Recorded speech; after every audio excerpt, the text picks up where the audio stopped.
আমি নিজে লাগিয়েও চিন্তা করলাম কি হবে। ছাদের ওপর ধান চাষ বিষয়টি বেখাপ্পা মনে হলেও কাজটি সফলতার সাথে করে সকলকে অবাক করেছেন ৬৫ বছর বয়সী রফিকুল ইসলাম।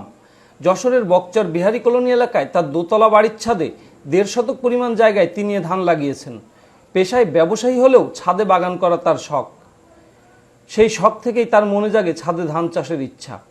তিনি ভেবেছেন ছাদে ফলমূল শাকসবজি হলে ধান চাষ করাও হয়তো সম্ভব হবে, আর তাই তিনি করেছেন ছাদে ধান চাষ। এখন ধানও প্রায় পাকার পথে, ফলনও হয়েছে ভালো। আমার বাড়ির ছাদের উপরে আমি বাড়ির একটা রেলিং দিতে হয়, একটা রেলিং দিতে গেলে অনেক খরচ। আমি সেই হিসেবে ওই ইট দিয়ে গেঁথে ৫খান ইট গাঁথা হয়েছে, ওর ভিতরে মাটি দিয়ে আমি ফল ফলাদি চাষ করছি। বেশ অনেক বছর ফল ফলাদি বেশ প্রচুর হয়েছে। তারপরে আমার একটু চিন্তা ভাবনা আসলে যে নতুন কি করা যায়। তারপরে একটা চিন্তা ভাবনা করে দিয়ে ফল ফলাদির গাছ সব কেটে ফেলে দিয়ে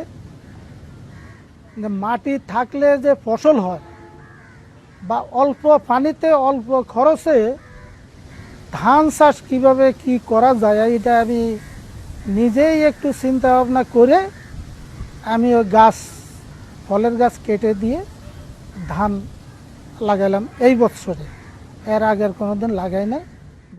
এর আগে সবাই ছাদে ফুল ফল সবজি সহ বাগান করার কথা শুনলেও ধান চাষের কথা কেউ শোনেননি।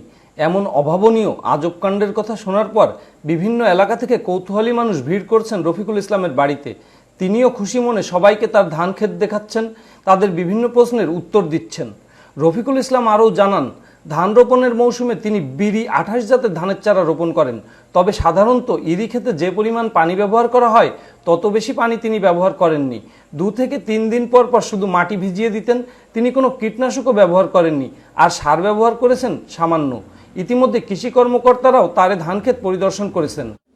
আমরা সাধারণভাবে জানি যে আমরা যেটা ছাদে আপনার সবজি চাষ সম্ভব এবং টবের সবজি চাষ, ছাদের সবজি চাষ, ফল চাষ, কিন্তু সাধারণভাবে ছাদে ধান চাষ পৃথিবীর কোথাও আছে বলে আমার জানা নেই। তবে বাংলাদেশে উনি প্রথম আপনার এই ধান চাষ উনি শখের বশে করেছেন।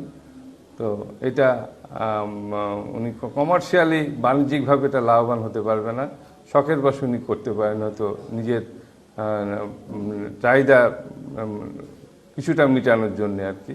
এখানে উনি এইভাবে উনি কিছু আপনার ফাইন রাইসও করতে পারেন। ছাদের ওপর ধান চাষ বাণিজ্যিকভাবে লাভজনক নয় বলে কৃষি কর্মকর্তারা জানালেও তারা ছাদের ওপর ধান ফলানোই রফিকুল ইসলামের প্রশংসা করেছেন।